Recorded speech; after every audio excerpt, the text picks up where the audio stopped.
mankind often take for granted. And these two blessings, the Prophet ﷺ, he summed it up by saying, al-sihhatu wal-faragh, that it is health and free time. And how truthful was the Prophet ﷺ when he said that? When you have good health, when Allah subhanahu wa ta'ala blesses you with good health, you take it for granted, you don't even think about it. It is only once you get sick that you will remember the times when you were not sick. Similarly with the time that Allah subhanahu wa ta'ala has given us. Many of us, including myself, we waste it here, there and everywhere. And once we just want a little bit more time, we realize the value of time itself. When we look at this disease, this epidemic that is happening across the world, there are clear instructions from the Prophet ﷺ of how to deal with something like this. And we're not looking at it from the medical perspective, but we're looking at it from the perspective of the instructions of the Prophet ﷺ. One very well-known hadith, the Prophet ﷺ instructs Muslims and people in general that if there is a plague, a ta'un, or something of the seriousness and illness that is sweeping through a country or a land, the Prophet ﷺ told us, do not travel to that place and do not leave that place. This seems like common knowledge, but again, if you remember that this was said by the Prophet ﷺ more than 1,400 years ago, when people didn't know about viruses, they did not know about bacteria, they did not know about these kind of ways that disease spreads. And this was said by the Prophet ﷺ. Now, another point that Islam emphasizes on, whether it is a religious matter or it is a secular matter, and we've touched on this before, it is that if you have knowledge about it, then you speak about it. If you do not have knowledge, then you refer it to those who have knowledge. Allah Azza wa Jalla tells us in the Quran, فَاسْأَلُوا أَهْلَ الذِّكْرِ إِن كُنْتُمْ لَا تَعْلَمُونَ. Because the problem is, if a person does not know what they're talking about, if the Imam starts speaking on medical issues, then people will ask, okay, on what authority is this person speaking? And when you speak without knowledge, you will cause more problems. And this is why you see when a disease happens and there's so much misinformation that is being spread left, right and center, it causes almost as much problem as the disease itself. That people have this fear and they do not know how to act, they do not know what to do. Another point that I wish to share with brothers and sisters is, it is important for us to strike a balance. It is important for us to strike a balance. What do I mean by that? I mean that as Muslims, we are always in the middle. We do not give in to irrational fear, and at the same time we take the necessary precautions. It is easy for a person who does not have the full picture, does not understand the issue at hand, by turning on the TV or reading the newspaper, you might misunderstand the severeness of it all.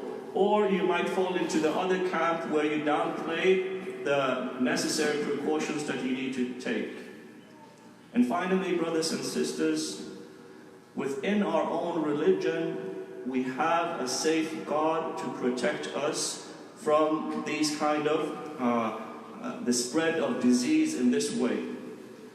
The Prophet ﷺ told us, al-taharatu shatr al-Iman, that cleanliness, it is half of faith. It is half of faith.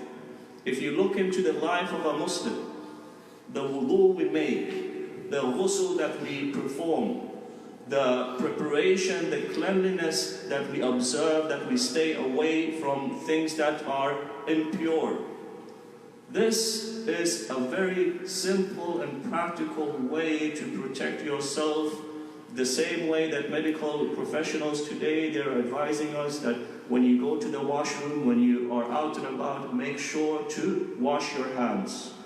And this is the advice that the Prophet ﷺ gave us through the Sharia, through the religion of Allah subhanahu wa ta'ala, that when you come for the salah, you not only wash your hands, but you wash other body parts as well. So if we follow the advice of the Prophet ﷺ, and part of the advice of the Prophet ﷺ is to listen to those who have more knowledge than ourselves. So this is not the time to fall for fear-mongering. It is not the time to spread misinformation, but it is the time to educate ourselves and listen to those medical professionals who know what they're talking about. أقول ما تسمعون وأستغفر الله لي ولكم ولسائر المسلمين من كل ذنب فاستغفروه إنه هو الغفور الرحيم.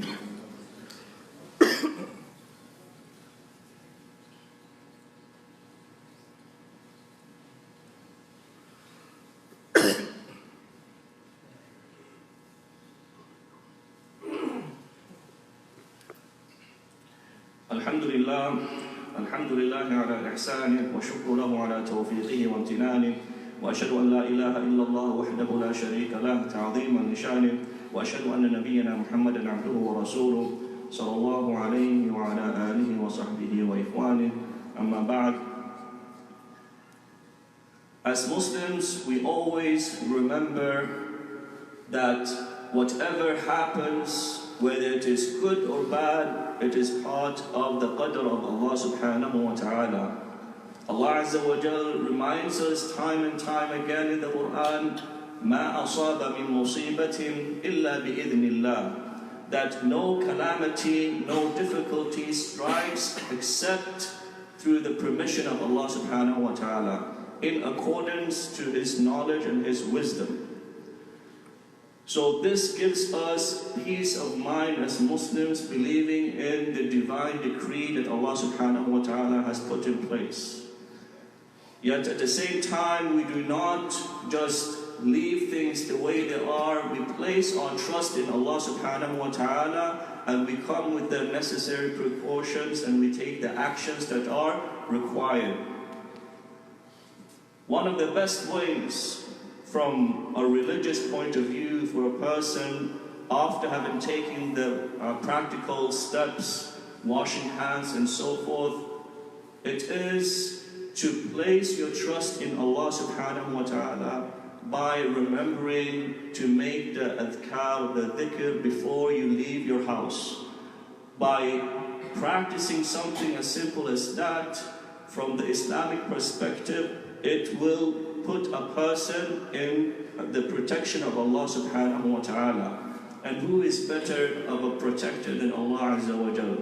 So I advise myself, first and foremost, and my brothers and sisters, to follow the practical advice of those who have the knowledge, and do not forget the religious component in all of this, whether we're dealing with this sickness or illness, or it is something else. A person should always remember to place your trust in Allah subhanahu wa ta'ala. Allah Azza wa Jal tells us in the Quran, وَعَلَى اللَّهِ فَلْيَتَوَكَّلِ الْمُؤْمِنُونَ, and upon Allah let the believers place their trust. ثم اعلموا أيها المؤمنون أن الله أمركم بأمر بدأ به بنفسه وثنى بملائكة قدسه وثلث بكم أيها المؤمنون من جنه وإنسه وقد قال الله تبارك وتعالى إن الله وملائكته يصلون على النبي يا أيها الذين آمنوا صلوا عليه وسلموا تسليما اللهم صل وسلم على نبينا محمد وعلى آله وصحبه أجمعين وارض اللهم عن خلفائه الأربعة أبي بكر وعمر وعثمان وعلي وعن سائر الصحابة ومن تبعهم بإحسان إلى يوم الدين وعنا معهم برحمتك يا أرحم الراحمين اللهم أعز الإسلام والمسلمين اللهم أعز الإسلام والمسلمين اللهم أعز أعز الإسلام والمسلمين يا رب العالمين. اللهم اشف مرضانا ومرضى المسلمين، اللهم اشف مرضانا ومرضى المسلمين، وارحم موتانا وموتى المسلمين برحمتك يا أرحم الراحمين. ربنا آتنا في الدنيا حسنة وفي الآخرة حسنة وقنا عذاب النار. عباد الله، إن الله يأمر بالعدل والإحسان وإيتاء ذي القربى وينهى عن الفحشاء والمنكر والبغي يعظكم لعلكم تذكرون. فاذكروا الله يذكركم واشكروه على نعمه يزدكم ولذكر الله تعالى أكبر. والله يعلم ما تصنعون. أقم الصلاة.